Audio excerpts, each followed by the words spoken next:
Hello and welcome to fun learning. साथियों, बहुत बहुत स्वागत है आपका हमारे यूट्यूब चैनल फन लर्निंग में। साथियों, जो हमारी चाइल्ड डेवलपमेंट एंड पेडागोजी की सीरीज चल रही है उसमें आज हम एक और महत्वपूर्ण टॉपिक लेकर के आए हैं जो इम्पॉर्टेंट टीचिंग मेथड्स है उनके बारे में। आज हम जितनी भी महत्वपूर्ण टीचिंग मेथड्स हैं या इम्पॉर्टेंट टीचिंग मेथड्स हैं, शिक्षण विधियाँ हैं, उन सभी के बारे में हम आपसे पूरा डिस्कशन करेंगे और ये जानेंगे कि कौन कौन सी इम्पॉर्टेंट मेथड्स हैं जो हमारे लिए यूज़फुल होती हैं। ठीक है साथियों, आज का टॉपिक स्टार्ट करने से पहले हमने अपने पिछले वीडियो में जो आपसे एक क्वेश्चन पूछा था उसका बहुत सारे बच्चों ने आंसर कमेंट करके दिया है। क्वेश्चन ये था साथियों कि किस अवस्था में बच्चों में रिवर्सिबल थिंकिंग आ जाती है, on which state child reversible thinking are word. जैसे ये क्वेश्चन था, उसका जो आंसर दिया था वो था 7 से 11 वर्ष, जिसको हम कॉन्क्रीट ऑपरेशनल स्टेज या मूर्त संक्रियात्मक अवस्था भी कहते हैं। और साथियों, इस अवस्था में क्या होता है कि कोई भी बच्चा जो होता है वो रिवर्स उल्टा जस्ट अपोजिट भी थिंक कर सकता है। ठीक है, चलिए आज का टॉपिक स्टार्ट करते हैं। महत्वपूर्ण शिक्षण विधियाँ, इंपॉर्टेंट टीचिंग मेथड्स। और यदि हम टीचिंग मेथड्स की बात करें साथियों तो ये पूरा कंप्लीट रहेगा। और जैसा कि आप जानते हैं कि जैसे ही हमारा पूरा टॉपिक कंप्लीट होता है उसके लास्ट में हम एक छोटा सा टेस्ट लेकर आते हैं और जिससे जानते हैं कि कितना हमने अभी तक इस टॉपिक से सीखा है।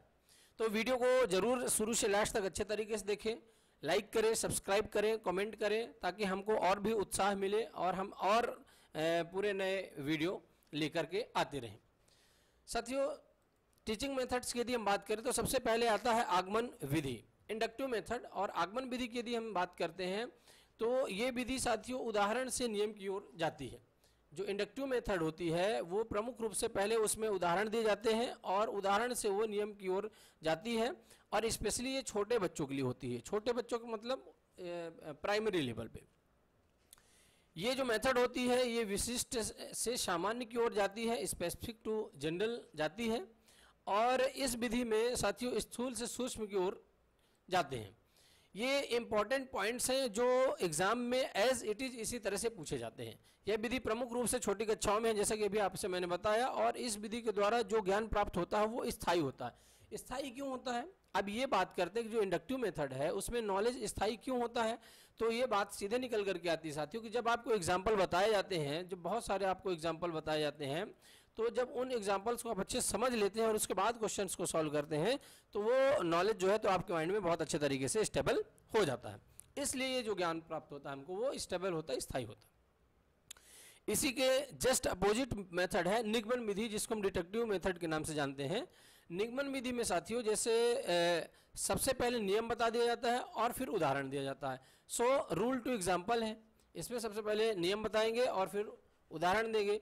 आगमन में हम क्या करते थे कि पहले उदाहरण देते थे फिर नियम बताते थे। ठीक है, इस विधि में सामान्य से विशिष्ट, जनरल टू स्पेसिफिक जाते हैं। भाई पहले एक जनरल सा फार्मूला बता दिया, ये आपको पहले फार्मूला बता दिया और फार्मूला बताने के बाद फिर जो है तो एग्जाम्पल्स देना शुरू कर देते हैं। तो सामान्य तरीके से इसमें आपको बताया जाता है। ये जो मेथड होती है साथियों सूक्ष्म से स्थूल, फाइन टू ग्रॉस है। पहले से आउटलाइन आपको बता दिया, उसके बाद आपको ग्रॉस में डीपली जाने को मिलता है। अब बात करें कि जो मेथड होती है किन कक्षाओं में, तो प्रमुख रूप से बड़ी कक्षाओं में यूज होती है, 9 से 12 के लेवल पे या 6 से 8 लेवल्स में भी ये यूज में आती है। यह एक तरह से रटने की विधि है, क्योंकि आपको पहले ही फार्मूला बता दिया जाता है तो उस फार्मूले को आप याद करते हैं, उसके बाद ही जो है तो आगे बढ़ते हैं। आगमन विधि की ये बिल्कुल उल्टी है। जैसे मैंने अभी आपसे बताया कि जो आगमन विधि है और जो निगमन विधि ये एक दूसरे के बिल्कुल अपोजिट मेथड्स हैं और इन दोनों ही मेथड्स को एरिस्टोटल या अरस्तु जी ने दिया था। ये महत्वपूर्ण पॉइंट्स हैं और इनको आप अच्छे तरीके से माइंड में सेट कर लेंगे। नेक्स्ट मेथड है किंडरगार्टन मेथड या किंडरगार्टन विधि। साथियों यदि हम इस विधि की बात करते हैं तो इसको फ्रेडरिक फ्रोबेल ने दिया था और किंडरगार्टन स्कूल स्पेशल रूप से जर्मनी में शुरुआती दौर में ये खोले गए थे। किंडरगार्टन का जो शाब्दिक अर्थ होता है वो होता है बच्चों का उद्यान, पार्क ऑफ चिल्ड्रन। मतलब जो बच्चों का उद्यान होता है वही इसका शाब्दिक अर्थ होता है, जहाँ बच्चे खेल कूद के, बच्चों को खेल से, गीतों से, उपहारों के द्वारा आदि इन सभी के द्वारा शिक्षा दी जाती है। उनको मज़ा आती है बच्चों को खेलने में। कोई भी बच्चा होता है जो खेल खेल में शिक्षा ग्रहण कर लेता है वो ज़्यादा स्थायी होती है। साथ में एक और महत्वपूर्ण पॉइंट आता है साथियों कि भारत में इसे आंगनवाड़ी भी कहा जाता है। मतलब जो आंगनवाड़ी केंद्र भारत में हमारे चलते हैं, जिसमें छोटे बच्चे स्पेशली 4 साल 5 साल तक के बच्चे रहते हैं, उन्हें इन केंद्रों में शिक्षा दी जाती है। तो ये बिंदु आप जरूर अच्छे तरीके से समझ लेंगे। नेक्स्ट है साथियों खेल विधि, प्लेवे मेथड।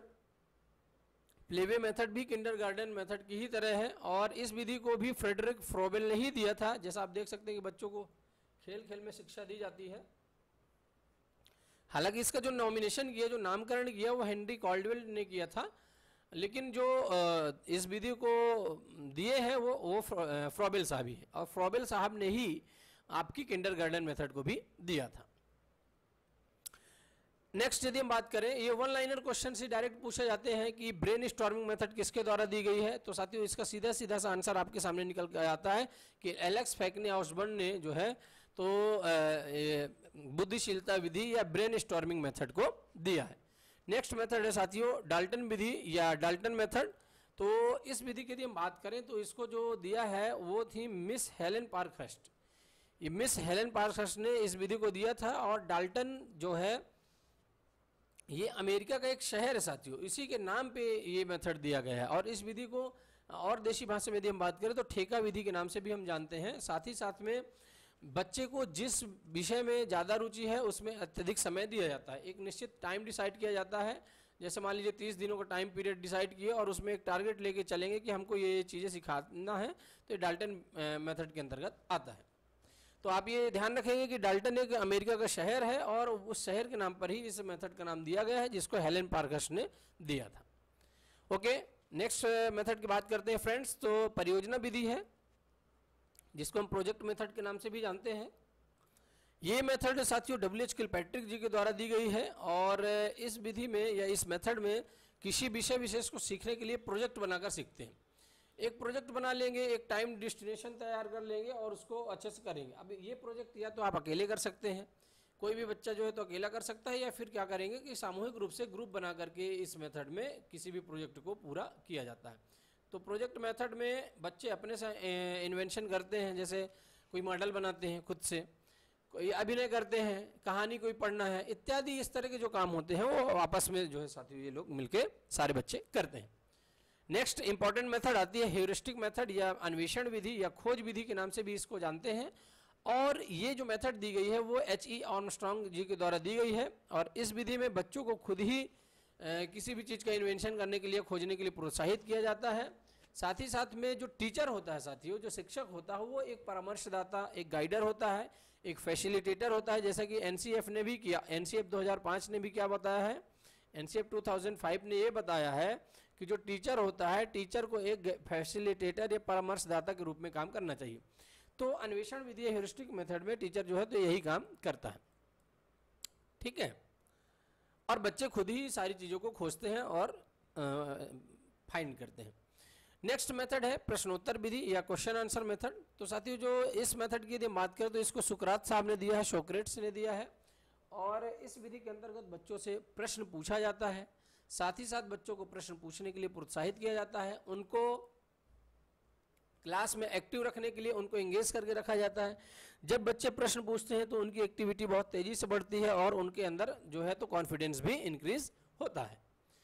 अगली मेथड है फ्रेंड्स सूक्ष्म शिक्षण या माइक्रो टीचिंग। अब यदि माइक्रो टीचिंग की यदि हम बात करें साथियों तो इसके 4-5 सोपान है, 4-5 स्टेप है, जिसको स्टेप बाय स्टेप दिया जाता है। और ये प्रमुख रूप से जो टीचर्स होते हैं उनकी शिक्षा पद्धति को बहुत अच्छा बनाने के लिए दिया जाता है। और इस विधि की जो खोज की थी या जिन्होंने दिया था वो डॉइट एलन साहब थे। इसमें ये बताया गया था कि जो टीचर होते हैं या प्रशिक्षण, जो टीचरों को या पूर्व सेवाकालीन जो शिक्षक हैं, टीचर हैं, उनको प्रशिक्षित करना है, साथ ही साथ में उनको उनके शिक्षण कौशल को डेवलप करना है। ये महत्वपूर्ण पॉइंट्स इसमें निकल करके आए थे। इस विधि में शिक्षक के प्रदर्शन का बहुत ही बारीकी से, सूक्ष्मता से ऑब्जर्वेशन किया जाता है कि टीचर कैसे पढ़ा रहा है और उसमें क्या क्या सुधार करने की आवश्यकता है। बात करें 11 नंबर में सोशियोमेट्रिक मेथड की, तो इस विधि को जैकब एल मोरेनो साहब ने दिया था, और मोरेनो साहब के द्वारा दी गई एक महत्वपूर्ण विधि थी। समाज मिति का जो अर्थ ही होता है साथियों, वो संबंधों का मापन होता है। समाज मतलब सोसाइटी, और सोसाइटी में जो है एक दूसरे के संबंधों को हम देखते हैं। इसमें प्रमुख रूप से जो दो लोगों के बीच के पारस्परिक संबंधों का मापन किया जाता है और इसीलिए इसको समाजमितीय सोशियोमेट्रिक मेथड के नाम से भी हम जानते हैं। नेक्स्ट मेथड निकल के करके आती है मॉन्टेसरी विधि या मॉन्टेसरी मेथड। साथियों ये खेल खेल की विधि है और इसको जो दिया था डॉक्टर मारिया मॉन्टेसरी ने दिया था, जो कि इटली से बिलोंग करती हैं।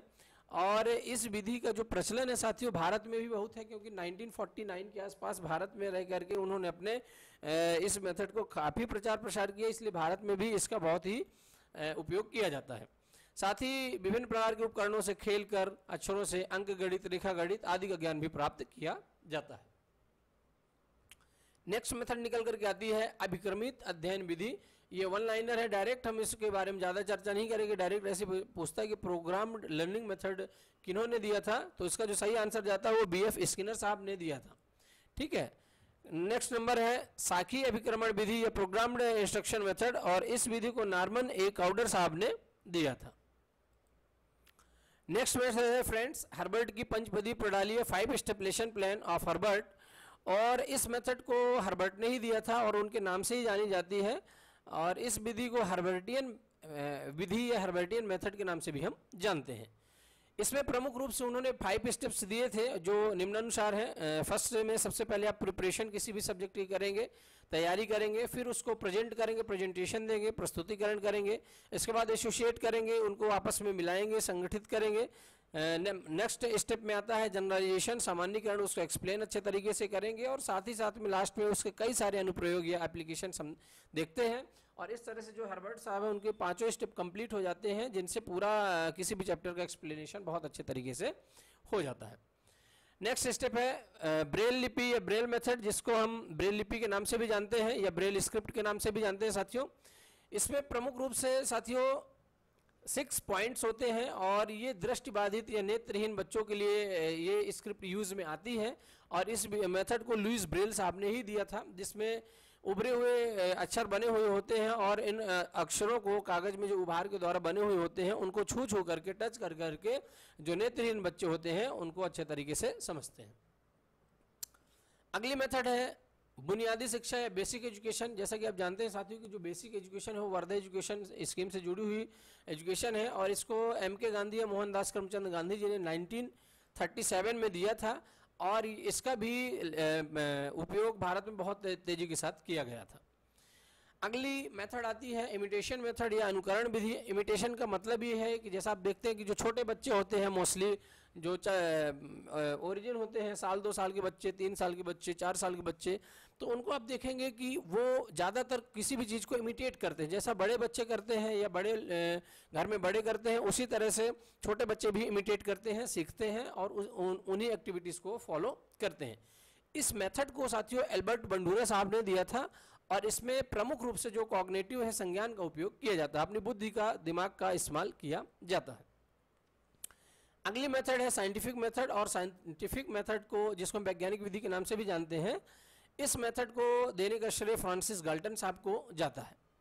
नेक्स्ट मेथड निकल करके आती है रोल प्ले मेथड, और इस मेथड को जैकब एल मोरेनो साहब ने दिया था। और जैसा कि आप जानते हैं साथियों कि रोल प्ले में कई सारे बच्चों को एक ग्रुप में लिया जाता है और उनको अलग अलग रोल दिया जाता है, और वो अपने एक रोल को फॉलो करते हैं और बहुत अच्छे तरीके से उसको नाटक को पूरा करते हैं।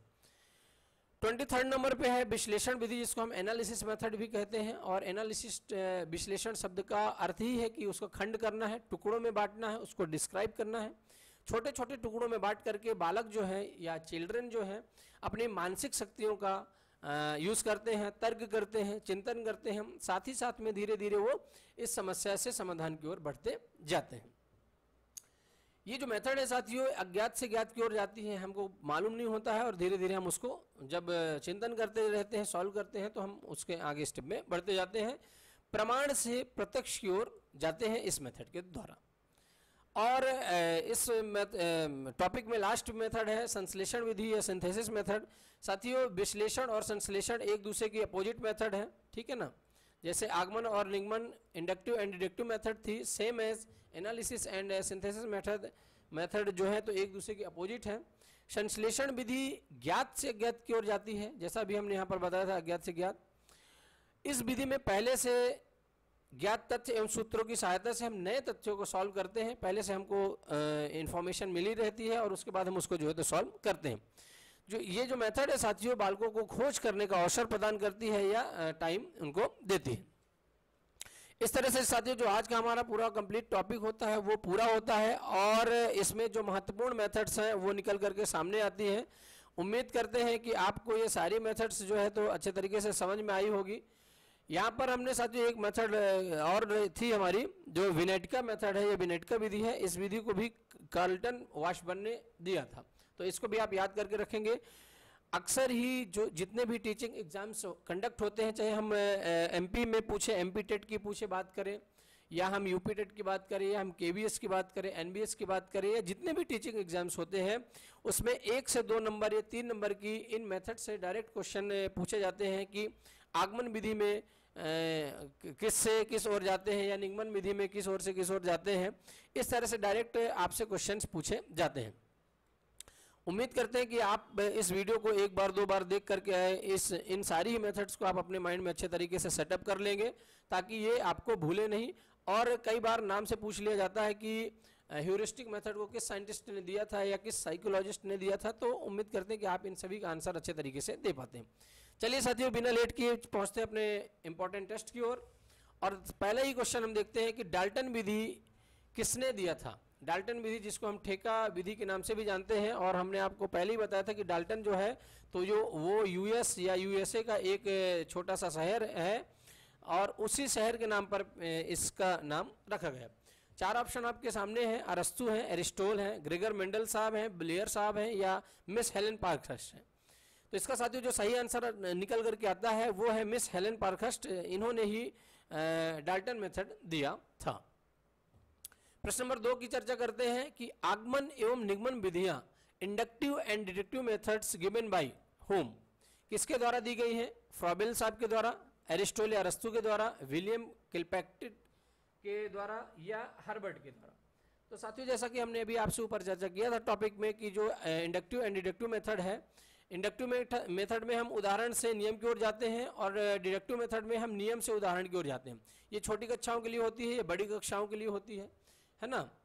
तो इस मेथड को, इन दोनों ही मेथड को देने वाले व्यक्ति हैं एरिस्टोल साहब, जिनको हम अरस्तु के नाम से जानते हैं, और इन्होंने ही इन दोनों मेथड्स को दिया था। बहुत ही यूजफुल मेथड है और हर बार इन मेथड से 1 या 2 क्वेश्चन आपके किसी भी एग्जाम में, कॉम्पिटिटिव एग्जाम में जो टीचिंग एग्जाम से रिलेटेड है जरूर ही पूछे जाते हैं।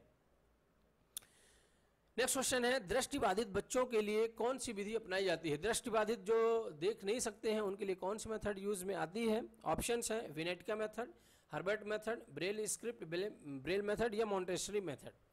तो साथियों जैसा आप जानते हैं कि इस मेथड को देने वाले ब्रेल साहब थे और उन्हीं के नाम पे ब्रेल स्क्रिप्ट इसका नाम पड़ा। तो बिना लेट किए हमारा जो आंसर होता है वो ब्रेल स्क्रिप्ट होता है और यही सही आंसर है। प्रश्न नंबर 4 की बात करते हैं कि हर्बर्ट ने अपनी विधि में कितने पद दिए हैं या कितने स्टेप्स दिए हैं। 4 स्टेप्स, 8 स्टेप्स, 5 स्टेप्स या 6 स्टेप्स। तो साथियों इनका जो हर्बर्ट साहब का जो मेथड है उसका नाम ही है हर्बर्ट की पंचपदी प्रणाली, और पंचपदी से ये स्पष्ट हो जाता है कि उसमें कितने स्टेप्स हैं, 5 स्टेप्स हैं। ओके, नेक्स्ट क्वेश्चन निकल करके आता है प्रोजेक्ट मेथड या परियोजना विधि किसके द्वारा दी गई है। ऑप्शंस हैं फ्रेडरिक फ्रोबेल, शुक्रात, WH Kilpatrick, Carleton Washburne. Option आपको बहुत सोच समझ के देना है कि इसका जो सही आंसर है उसी पे टिक करना है, और इसका जो सही आंसर है उम्मीद करते हैं कि आपको पता चल गया होगा कि वो WH किलपैट्रिक साहब ही थे।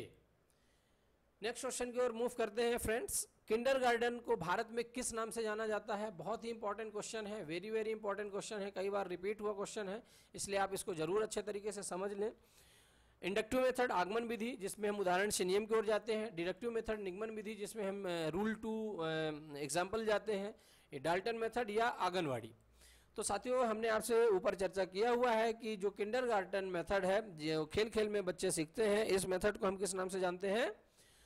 इसको हम भारत में आंगनवाड़ी के नाम से जानते हैं, जहां पर छोटे बच्चे आपको दिखाई देंगे जो 4 साल 5 साल के बच्चे रहते हैं और वो खेल खेल में कुछ ना कुछ सीखते जरूर हैं।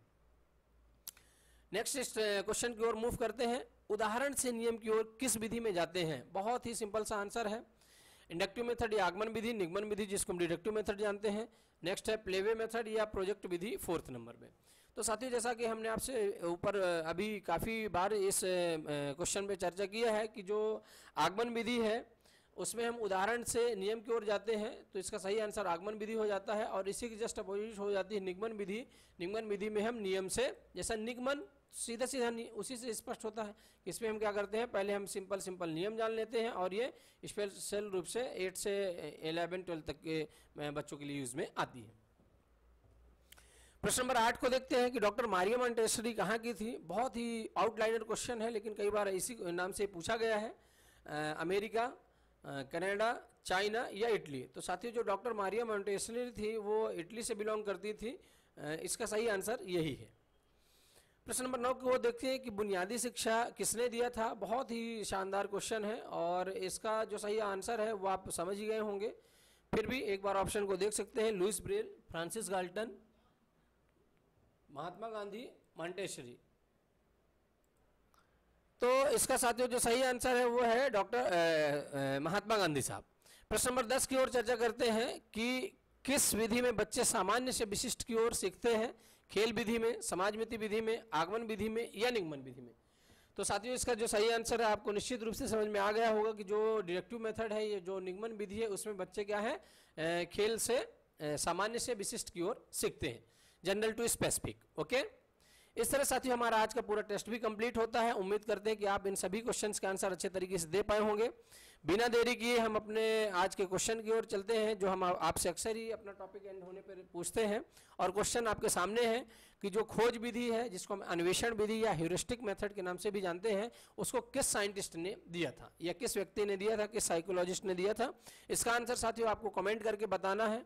उम्मीद करते हैं कि आपको इस वीडियो की पूरी जानकारी आपको पसंद आई होगी और आपके लिए यूजफुल रहेगी, आगे भी आपको ये मदद करेगी, इसलिए आपको जो हेल्प करेगी। और हमारा साथियों जितने भी टॉपिक हम लेकर के आते हैं उसमें कंटेंट ही महत्वपूर्ण होता है और हम उम्मीद करते हैं कि कंटेंट से ही एग्जाम्स क्रैक किए जाते हैं। प्रेजेंटेशन भले किसी भी तरह का हो, लेकिन जब कंटेंट बोलेगा तभी आप आगे कुछ अच्छा कर पाएंगे। तो कंटेंट ही हमारे सारे वीडियोस में इंपॉर्टेंट रहता है और हम ऐसे ही कोशिश करते रहेंगे। इस तरह साथियों यदि हमारी जानकारी आपको अच्छी लगती है, हमारी मेहनत आपको पसंद आती है, तो आप हमारे सोशल मीडिया हैंडल्स को ज्वाइन कर सकते हैं। फन लर्निंग में पेज है हमारा फेसबुक में, इंस्टाग्राम में अनूप कुमार 11 12 के नाम से आप ज्वाइन कर सकते हैं। साथ ही साथ में स्पेशल रूप से आप पीडीएफ के लिए साथियों हमारे टेलीग्राम चैनल को जरूर ज्वाइन करें, फन लर्निंग 11 12 के नाम से, जहां पर हम सारी ही वीडियोस की पीडीएफ आपको प्रोवाइड समय समय पर करवाते रहते हैं। चैनल को सब्सक्राइब जरूर करें, लाइक करें, कमेंट करें, शेयर करें अपने दोस्तों को, साथियों को, रिश्तेदारों को, ताकि ये इंपॉर्टेंट इन्फॉर्मेशन उनके तक भी पहुंच पाए। हमेशा खुश रहें और बेहतर बनने की कोशिश करें। Be always positive and thank you.